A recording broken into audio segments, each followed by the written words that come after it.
Hey there, curious listeners. Welcome back to Story Paradise, where we read wild, weird, and wonderful stories, and we learn a little bit on the way. Today I have a deliciously spooky tale for you, The Spider and the Fly by DiTerlizzi. Now, imagine a creepy old house, a clever spider, and one very curious fly. Will she escape, or will she fall for the trap? Well, let's fall into a comfy chair, and find out. And as always, don't forget the learning challenge at the end.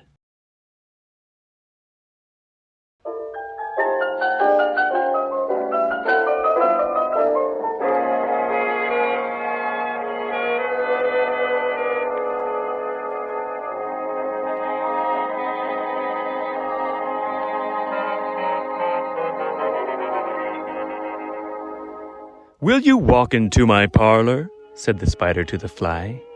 "'Tis the prettiest little parlor that ever you did spy. The way into my parlor is up a winding stair, and I have many curious things to show you when you are there." "Oh, no," said the little fly. "To ask me is in vain, for who goes up your winding stair can ne'er come down again."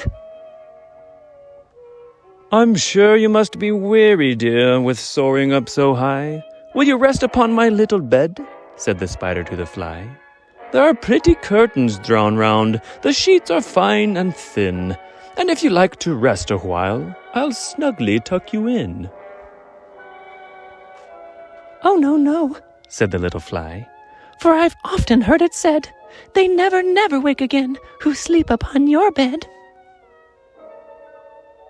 Said the cunning spider to the fly, "Dear friend, what can I do to prove the warm affection I've always felt for you?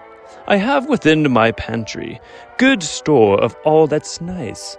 I'm sure you're very welcome. Will you please to take a slice?" "Oh, no," said the little fly. "Kind sir, that cannot be. I've heard what's in your pantry, and I do not wish to see." "Sweet creature," said the spider, "you're witty and you're wise. How handsome are your gauzy wings, how brilliant are your eyes. I have a little looking glass upon my parlor shelf. If you'd step in one moment, dear, you shall behold yourself." "I thank you, gentle sir," she said, "for what you're pleased to say, and bidding you good morning now, I'll call another day." The spider turned him round about and went into his den, for well he knew the silly fly would soon come back again. So he wove a subtle web in a little corner sly, and set his table ready to dine upon the fly. Then he came out to his door again, and merrily did sing, "Come hither, hither, pretty fly, with the pearl and silver wing. Your robes are green and purple, there's a crest upon your head. Your eyes are like the diamond bright, but mine are dull as lead." Alas, alas, how very soon this silly little fly, hearing his wily flattering words, came slowly flitting by. With buzzing wings she hung aloft, then near and nearer drew, thinking only of her brilliant eyes and green and purple hue, thinking only of her crested head. Poor, foolish thing. At last, up jumped the cunning spider and fiercely held her fast.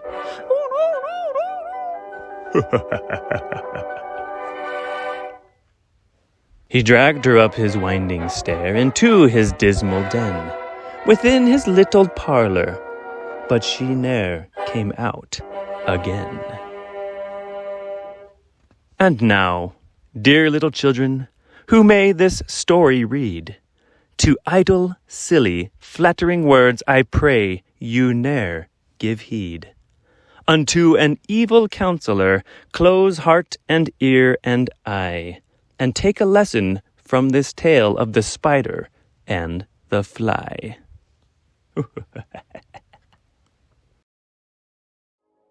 So, did you learn a lesson from the curious fly?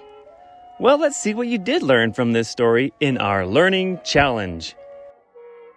Question 1. What does the spider want to do with the fly? Go ahead and say your answer. You're right. He says he just wants her to visit, but he really wants to gobble her up for dinner, doesn't he? Question 2. What happens to the fly at the end of the story? Yep. Sadly, she fell for the spider's trick and ended up as dinner. Question 3. What is the lesson or message of this story? Good job! Even though this is a simple story, it has an important lesson. So remember this, kids.